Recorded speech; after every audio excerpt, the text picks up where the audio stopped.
Hi, it's Maria from Still Dreaming Homestead. Glad you're back with me today.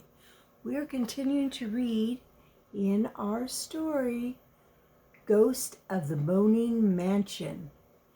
I hope you're enjoying this as much as I am. This is a book by Lee Roddy in the D.J. Dillon Adventure Series. I love this group of stories, and my sons did too. In fact, so did my husband. And I have quite a few grown-ups that are enjoying this story too. So, Chapter 9, Ghostly Footprints. Oh, I should remind you what had happened last time. DJ had heard a sound that sounded almost like his grandpa's cane. And he heard something else, and he followed it. He opened a door, and when he opened it, there was only a brick wall. And a voice behind him demanded, "What are you doing here?" So, Chapter 9, Ghostly Footsteps. DJ almost jumped out of his socks.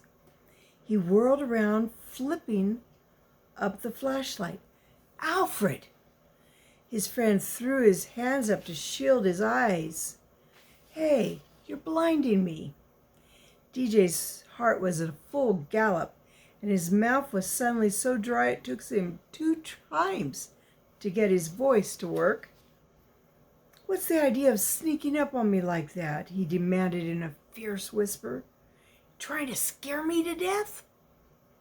"Well, you don't have to get mad about it. I woke up hearing footsteps up here. I saw your bed was empty, and I came looking for you. Sorry I fell asleep a while ago, DJ." "It's okay." DJ's heart was slowing down, though he could still feel adrenaline scalding through his veins. "Did you see it?" "See what?" Alfred adjusted his thick glasses on his nose and pulled his jacket tighter about his thin shoulders. The light! It went right through the door and vanished." DJ flipped his flashlight around on the red brick wall. "What are you talking about?" "DJ, there's nothing there except a wall."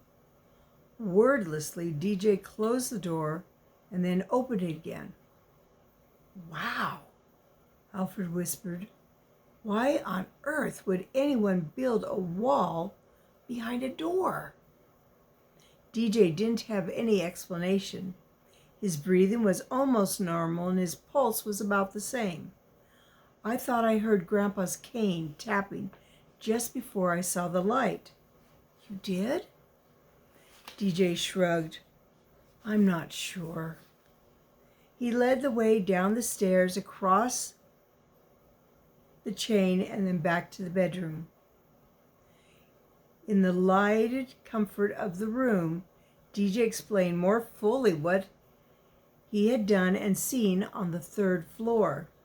Alfred sat on the edge of his high bed, swinging his feet in the air.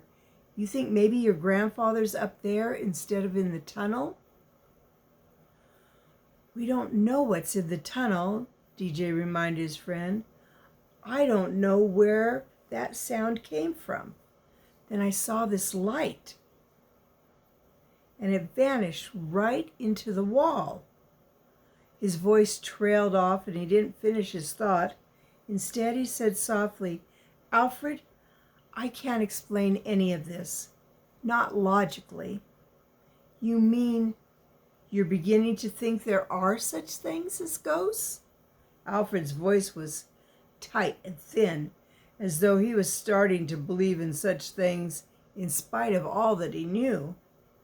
"I don't know what to think," DJ admitted. "What are we going to do now?"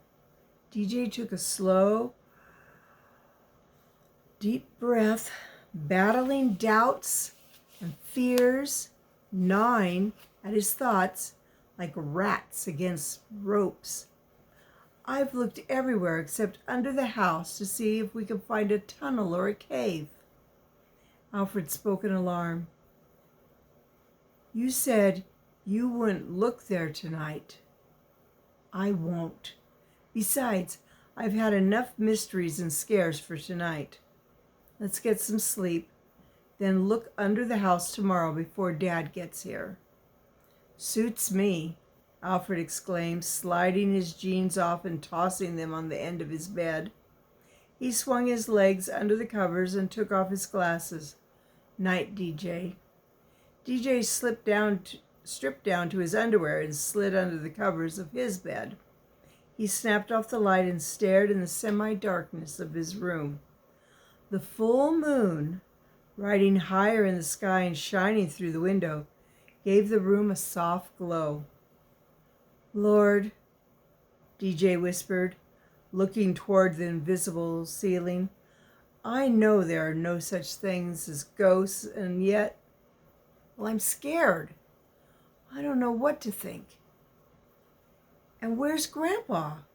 I hope nothing terrible's happened to him. Take care of him wherever he is, please. And help me find him before it's too late.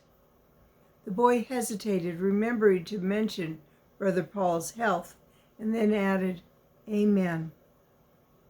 Feeling a little better, but still very uneasy, DJ closed his eyes. It was still dark when he was awakened by something. He wasn't sure what. The moonlight had shifted.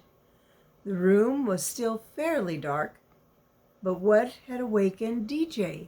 Sound? Footstep? Coming down the hallway? Outside the bedroom door?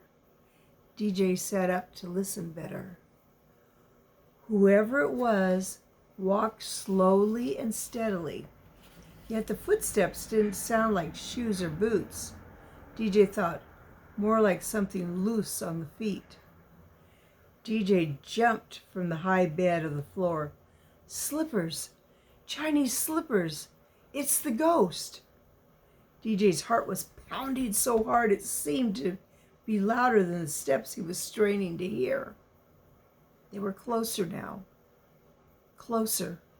DJ wanted to turn round and shake Alfred awake, but he didn't move. Steps were closer and closer, and then they stopped. Stopped right outside the door. DJ turned his eyes to the old porcelain doorknob, reflecting whitely in the shadows beyond the moonbeam's reach. Was the knob turning? The boy glanced around the moonlit room for some kind of weapon to defend himself. He didn't see a single useful thing except his heavy boots. He bent quickly and snatched one up. His eyes were snapped back to the door as the next step came, but it didn't go past the door. Instead, it sounded as if it were going right up the outside of the closed door. Can't be, DJ whispered, staring so hard that his eyes hurt. But there was no doubt about it. 2 more footsteps were heard, each higher than before. Al, DJ tried to whisper his friend's name. A gentle snore answered him. The soft footsteps continued up the wall outside the bedroom door. In a moment, DJ heard them start across the ceiling toward his bed. No, the boy's thoughts exploded as he instinctively drew back. His eyes followed where he heard each clearly audible step, but there was enough moonlight to show there was nothing on the ceiling. Yet the footsteps were coming. DJ told himself fiercely, maybe I'm hearing someone walk on the floor above. It's not really on this ceiling. The footsteps continued, even and unhurried. They passed over the bed and down the wall behind the headboard toward the window. DJ couldn't stand it any longer. He swung his boot behind his shoulder, holding it cocked to smash forward while he groped for the light on his nightstand. He snapped it on. The wall was exactly the same as when he turned out the lights a few hours before, except the footsteps continued. He could pinpoint where each step came from, but there was nothing to be seen except the same pictures in their heavy frames. DJ heard the windows slide open. He heard it clearly, but with the light on, he could see the window hadn't moved. The footsteps paused as though someone were crawling out the window. Then DJ heard it close with a slight bang, but the pane at which he stared hadn't moved. The footsteps faded slowly outside the house as though someone were walking down the wall as easily as DJ could walk on flat ground. Then the footsteps were gone. There was utter, total silence. DJ dropped his boot on the floor. Alfred jumped under the covers and opened his eyes slightly. DJ reached over and shook Alfred's shoulders vigorously. "Hey, wake up! Wake up!" "Huh? Huh?" Alfred's voice was thick with sleep. His face turned towards DJ. "Wake up! The ghost was here." DJ shook his friend's shoulder again. "No such thing as ghosts," Alfred muttered sleepily. He folded his arm across his eyes. "Turn off that light, DJ." DJ started to grab his friend with both hands. Then he changed his mind. What's the use, he thought. The ghost, or whatever it was, is gone. Wonder if Kathy heard it. DJ crawled back into bed. Oh, excuse me. His mouth as dry as a handful of sawdust, while his heart thudded against his chest, as though it were going to burst all the way through. He didn't turn off the light, but lay down slowly on top of the bed. He stared at the ceiling. It was there, he told himself. I know it's not logical, but I didn't imagine it. His thoughts were snapped off, and he sat upright again. He cocked his head to hear better. He thought he'd heard a low moan. He glanced at Alfred. He was breathing heavily, his face visible above the covers. The moaning sound came again. DJ slid off the high bed and stood uncertainly in the lighted room, thinking, Kathy. No, it didn't sound like a woman's moan. One of the boarders? The sound was closer down the hall, from toward the stairway, louder and louder. Oh! DJ snatched up the flashlight from the nightstand, grabbed his heavy boot from the floor, and leapt towards the door. He paused, his ears against it, listening. The moaning was right outside the door. DJ reached for the knob and jerked the door open hard. And that's where we'll end for tonight. Well, I wonder what all that footsteps and moaning was about. We know there's no such thing as ghosts. Well, I guess we'll find out tomorrow.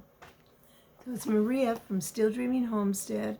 I want to pray blessings on you and yours, in your house, out of your house, in the day and the night. Whatever you do, keep dreaming.